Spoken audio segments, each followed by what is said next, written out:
Jangan ibu bapak berpikir saya tidak tahu tentang Islam. Saya lebih dalam memahami Islam daripada ibu bapak. Beda dengan ibu bapak, memang Islam sudah dari nenek moyang. Kadangkala dipancing Indomie langsung liu gelap itu. Makanya kami rela meninggalkan keluarga, rela meninggalkan jabatan, rela meninggalkan segala-galanya, gaji dan lain sebagainya. Demi apa? Demi keselamatan di akhirat nanti. Kalau kemarin saya marah karena Ustadz Somad dizolimi sama si kafir, itu urusan saya. Kau minoritas tidak punya sumbangsi bagi negara. Orang Islam ini yang membuat negara kita kaya. Makanya saya pesan kepada Pak Jokowi, lebih adillah kepada orang Islam. Islam dan Kristen dijadikan kuda tunggangan untuk mencapai isu-isu politik. Itu makanya pernah ribut, bunuh-bunuhan. Setelah itu maafin sudah hancur semua. Sebelum kita lanjut, jangan lupa like, subscribe, dan nyalakan loncengnya agar tidak ketinggalan info terbaru lainnya terkini. Semoga bermanfaat. Jangan ibu bapak berpikir saya tidak tahu tentang Islam. Saya lebih dalam memahami Islam daripada ibu bapak. Saya lebih dalam. Saya memahami Islam itu dari konteks sejarah. Makanya kuat Islam kami. Nggak main-main. Beda dengan ibu bapak, memang Islam sudah dari nenek moyang. Kadangkala dipancing Indomie langsung liu gelap itu. Banyak contoh kan? Bahkan pejabat pun ditawari begini, mau dia berbuat maksiat, mengkhianati saudara Muslim. Kalau kami nggak bisa bergoyang, karena kami tahu kehidupan dunia mana, nikmat mana kata Al-Quran yang belum engkau rasakan Yahya, sehingga sekarang kau ada dalam pangkuan kasih sayang Allah. Masuk Islam. Berarti ibu bapak lebih beruntung. Begitu lahir langsung Islam. Kami dengan perjuangan memperoleh nikmat iman Islam. Dengan kajian dan penelitian ilmiah selama bertahun-tahun, bukan seperti membalik telapak tangan. Mengkaji isi Al-Quran, melihat fenomena budaya, culture, sampai kepada persoalan antropologi linguistik, penguasaan secara teologis terkait dengan budaya dan bahasa. Makanya kami rela meninggalkan keluarga, rela meninggalkan jabatan, rela meninggalkan segala-galanya, gaji dan lain sebagainya. Demi apa? Demi keselamatan di akhirat nanti. Dunia ini hanya permainan. Satu waktu Nabi Muhammad didatangi oleh malaikat Jibril. Assalamualaikum mat, salam il. Maukah engkau, kata Jibril, Allah Subhanahu wa ta'ala mengirimkan salam kepadamu wahai saudaraku Muhammad. Rasul SAW, apa yang hendak disampaikan wahai Jibril?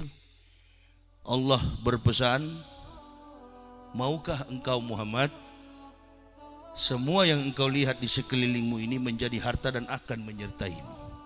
Kata Rasul SAW, sejak menunduk beliau, berikanlah harta itu kepada orang tak berharta. Nah, coba, padahal Allah yang kirim salam. Bagaimana kita? Ini masyarakat kita ini memang sama dengan di Ambon, di Poso dulu. Saya sering ceramah, tidak ada perang agama di Indonesia ini. Tak ada. Islam dan Kristen dijadikan kuda tunggangan untuk mencapai isu-isu politik. Itu makanya pernah ribut, bunuh-bunuhan. Setelah itu maafin sudah hancur semua. Goblok. Sama dengan kita masyarakat. Segala sesuatu di bulan Ramadan, polisi Brimob diadu domba dengan masyarakat, lempar batu, ada yang mati. Innalillahi. Siapa yang menang? Provokator. Nah sekarang begitu. Segala sesuatu yang ada dalam persoalan publik diselesaikan dengan cara yang islami. Tadi itu Kapolsek dengan Dan Ramil pakai salam enggak? Pakai salam enggak? Berarti orang Islam atau kafir? Islam. Jangan mau kita diadu domba. Kalau kemarin saya marah karena Ustadz Somad dizolimi sama si kafir, itu urusan saya. Kau minoritas tidak punya sumbangsi bagi negara. Orang Islam ini yang membuat negara kita kaya. Makanya saya pesan kepada Pak Jokowi, lebih adillah kepada orang Islam. Amin ya Rabbal. Bu, udah ke Indomaret? Udah belanja di pasar? Udah atau belum? Sembako murah kagak? Yang nganggur, yang pengangguran nih, pengangguran ada nggak? Ada. Udah digaji belum? Ayam kencing. Ayam kencing kalau digaji. Kebijakan, bukan Pak Jokowinya. Interest tendensi kami pendakwah satu saja, satu. Nilai dakwah Rasul kami lanjutkan dalam kemaslahatan umat. Kebetulan kafir ini minoritas di Indonesia. Tak ada sumbangsi apa-apa. Sumbangsi apa? Umat Islam, Masya Allah, 94 triliun masih tersimpan di Departemen Agama. Uang orang sempat mau dipinjam sama Jokowi. Kaya nggak? Kaya nggak orang Islam? Makanya jangan bersedih hati. Oh, saya susah tinggal di Cikalong. Oh, enggak. Saya kaya orang Islam. Itu Yahya Waloni masuk Islam nggak ada lagi fasilitasnya. Oh, enggak, saya masuk Islam pertama saya payah, nggak punya kendaraan, nggak punya apa-apa. No pain, no gain. Tidak ada sukses tanpa penderitaan. Tapi untuk umat Nabi berhasil, tentu ada prosedural, ada kriteria, ada tatanan-tatanan dalam step your life. Langkah dalam kehidupanmu. You don't to fall, but your success. Kau tidak akan gagal, tapi kau akan sukses. Teknisnya bagaimana? Imali dunyaka kanaka ta'yesu abadan wa malyakirotika kakanaka tamutu godan. Carilah duniamu seolah-olah hidup 1000 tahun. Cari akhirat seolah-olah mati besok. Periksa hati kita, periksa pikiran kita, periksa diri kita. Kalau sudah bersih di hadapan Allah, barulah kata Allah, U'du'uni astajiblak. Minta kepada Allah, Allah berikan. Bahkan tanpa minta kepada Allah, kalau kita lakukan perintahnya, hindari yang dia larang, insya Allah kehidupan yang kemarin baik akan lebih baik. Kehidupan yang kemarin buruk akan baik. Itu yang disebut dengan makna esensial daripada Muharram.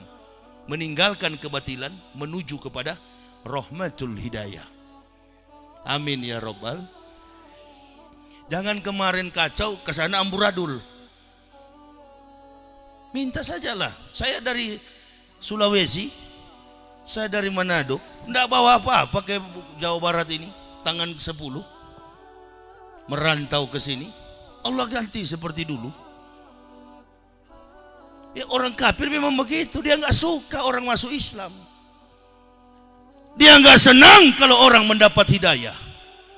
Dicari kelemahan, dicari titik kekalahan. Oh, saya kemarin lihat-lihat kau kafir, kenapa kau ganggu ulama dengan ilmu dongengmu itu? Bicara salib katanya, Ustadz Somad harus kita lapor ke polisi. Cobalah bangsa ini jangan cengeng lah. Baik kafir maupun mukmin. Ada apa-apa polisi, ada apa-apa polisi. Perempuan kau. Kalau masalah agama jangan lapor polisi. Masalah rumah tangga lapor polisi. Masalah rumah tangga gimana, Ustaz? Bukan karena kekurangan pendapatan rumah tangga suami, lapor ke polisi. Lapor Pak Kapolsek, apa? Suami saya selingkuh, gajinya kurang terus. Ya Pak Kapolsek suruh pulang. Kenapa ini urusan internal pribadi?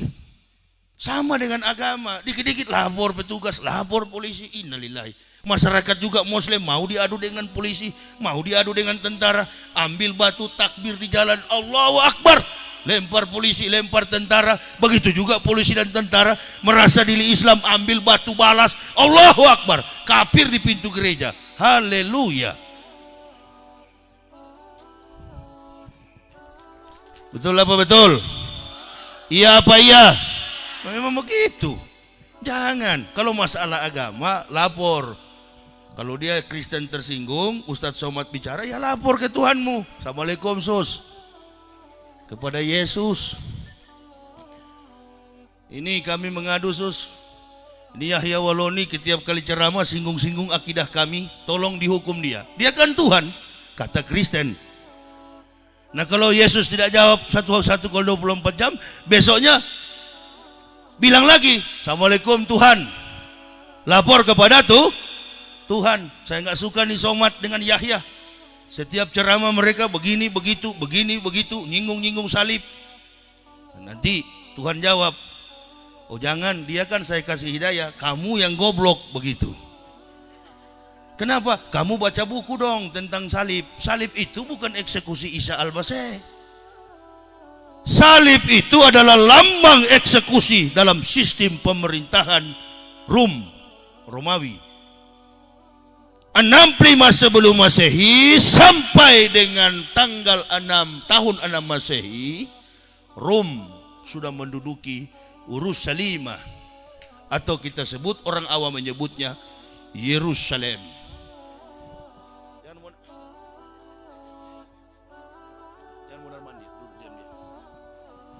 Sudah menduduki Yerusalem dari tahun 65 sebelum Masehi sampai 6 Masehi.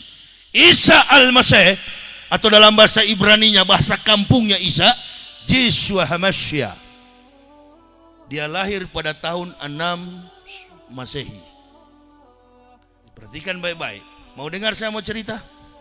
Bu, jadi ada perempuan suci, tidak meninggalkan sholat 2 waktu, tidak juga berakhlak kotor, bersih dalam perilaku dan akhlak, lurus dalam pengakuan ibadah akidah. Siapa namanya? Maryam. Di tengah-tengah malam datang Ruhul Kudus atau malaikat Jibril, melimpah ruahkan kepada Maryam benih dalam fikorari makin, disimpan ke dalam kantong rahim yang kokoh. Isa ibnu Maryamah Rahulillahi wa kalimatullah. Isa anak Maryam ditiupkan dari ruh dan dialah kalimatullah. Makanya Maryam hamil tanpa proses biologis, tanpa makna konotasi seks. Artinya tidak ada persetubuhan antara laki dan perempuan. Hamil. Ibu-ibu boleh nggak begitu hamil? Bapak harus nyosor dulu subuh-subuh, kan begitu. Bangun pagi Maryam mulai cari mangga mentah. Lihat di tetangga Cikalong Wetan kagak ada. Purwakarta Pleret dapat, ambil, kupas. Mulai meludah, pih. Maria mulai remuk redam hatinya. Kok saya ini lain perut saya ini? Dulu tidak ada USG. Jadi dia caranya untuk memeriksa dia hamil, dia hanya merasakan secara kontak fisik. Berhari-hari, berminggu-minggu, berbulan-bulan mulai besar. Maria mulai beli gamis yang agak besar. Menghindar Maryam. Karena di Israel sampai hari ini ada 3 hukum rajam yang berlaku. Saya pernah di sana, pernah sekolah di sana, Komandan. Program Magister Teologi sana, saya di Seberot, Yerusalem. Jadi ada 3 hukum rajam itu. Ketemu orang kusta, rajam dengan batu. Ketemu hewan anjing, rajam dengan batu. Bertemu perempuan berzina atau hamil tanpa suami, rajam dengan batu. Maryam takut dengan hukum itu. Maryam pergi dari rumah. Karena di wilayah Yerusalem itu banyak kurma, dia berlindung di bawah pohon kurma. Di antara pepohonan yang berdekatan, ada di Israel itu disebut dengan kanon. Kanon itu tongkat pengukur. Jadi dia mulai ukur dari antara satu kurma ke kurma lain. Di mana sebidang tanah paman saya, di situ saya akan bangun gubuk kecil. Jadi Maryam itu dalam sejarah bukan di kandang binatang. Ini kafir roba di kandang binatang. Innalillahi. Maryam bersembunyi di bawah pelepah kurma. Ini saya mau cerita sampai kepada salib ya. Saya meluruskan. Makanya kalau Ustaz Somad dipanggil polisi, saya siap jadi saksi ahli. Dan saya lebih ahli dari semua pendeta di Indonesia ini. Saya menantang debat terbuka kok. Nggak ada, cuma tuh Esra Soro itu. Ya kasihan kau. Bahasa Indonesia saja kau putus-putus, apalagi bahasa asing. Bukan pandai enteng, kita nggak boleh orang Islam juga pandai enteng hewan. Tapi itu kan makhluk kafir sok pintar. Kita banting dengan sombong juga. Kau baru belajar cuma satu ayat dalam Bible. Kau pakai Bible, bawa kalau debat satu kontainer kau bawa. Saya sudah bilang, satu lembar pun tak akan bawa saya kalau debat terbuka. Saya hanya membawa otak di kepala saya. Karena orang Islam itu, pendakwa itu tidak ada tuh bawa kitab kesana kemari. Kitab itu sudah menyatu dalam jiwa seorang pendakwa. Oh, tengah malam menjelang maghrib Maryam sholat. Karena di zaman Maryam itu orang sholat, di zaman Isa orang sholat 2 waktu, Bu. Begitu sholat datang, begitu salam datang Ruhul Kudus. Yam. Siapa anda? Siapa antum? Anak malaikat Jibril. Pulang. Kembalilah ke rumahmu karena kandunganmu sudah mendekati hari. Pulanglah Maryam. Oh, sampai di rumah Maryam sudah ditunggui oleh ahli kitab, ahli Taurat, orang Saduki. Tadi yang dibaca tadi ayatnya, saya ikuti apa dibacakan tadi. Dan orang-orang pendek yang pandai melihat bintang. Kalau kita orang Islam, orang Kristen, dulu orang Kristen menyebutnya Majus. Kalau kita orang Islam menyebutnya orang-orang Majusi. Itu ahli melihat bintang. Mereka melihat bintang, oh ini bintang ini akan datang seorang nabi di tengah-tengah Bani Israel. Mereka tunggu dalam rumah Maryam. Mereka sudah pegang batu. Begitu Maryam melahirkan anak, mereka pegang batu, mereka mau rajam nih anak, dimandikan, pusarnya mulai dipotong, putus, ditaruh di ayunan dari bentuk kayu, rotan. Kayu bukan rotan. Jangan bilang oh salah tuh Yahya. Ini ada di syuting ini. Masa di Israel ada rotan, kan begitu. Hati-hati sekarang ini orang kritis. Dibuat dari kayu arah.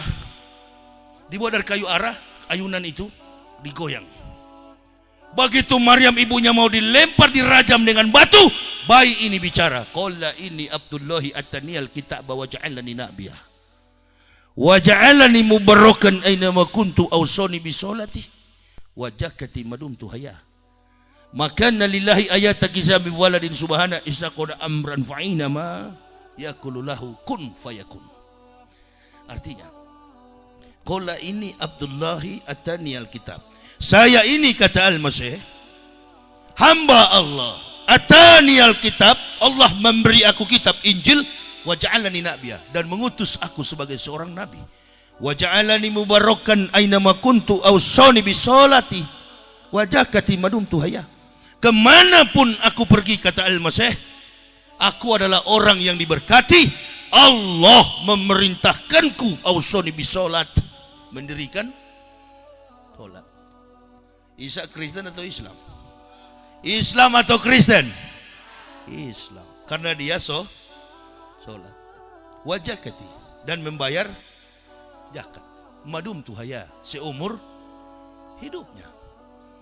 Membayar zakat, sholat adalah perbuatan akhlak mulia orang Islam. Itu saya bilang tadi, dalam sejarah di zaman Musa, jangankan zaman Isa, 3.500 tahun sebelum Isa, ada orang yang sholat, Musa dan pengikutnya.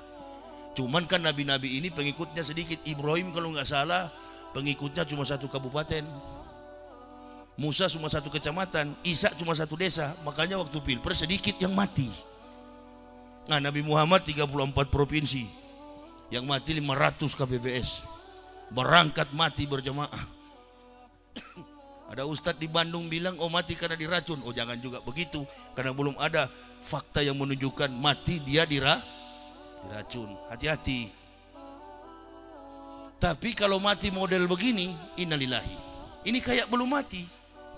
Kenapa? Karena mati itu adalah rahasia, very secret from Allah, dari Allah, dan sangat rahasia. Tapi kalau mati begini berjamaah, ditanya apa alasannya? Kelelahan. Masuk akal gak? Ini kayaknya gampang sekali, kok bisa lelah orang mati sampai 500 lebih. Nah, ini kita harus ungkap ke publik supaya apa? Jangan menjolimi sesama rakyat. Pemerintah jangan menjolimi rakyat, rakyat jangan menjolimi pemerintah. Negara kan jadi negara yang baldatun thayyibatun wa rabbun ghafur. Mati kok cepat sekali begini? Satu kali mati 500 orang. Belum mati itu. Nah, nanti kalau di sana baru malaikat Malik dan Mungkar dan Nakir tanya, tendang yang mati Abdullah, di mana sebagian suara Prabowo? Kan begitu, tendang-tendang. Nah, baru ketawa berarti pendukung Prabowo banyak ini. Banyak kampret di sini. Kemarin saya di sana di Cilenyi banyak kampret juga, ada juga ebong.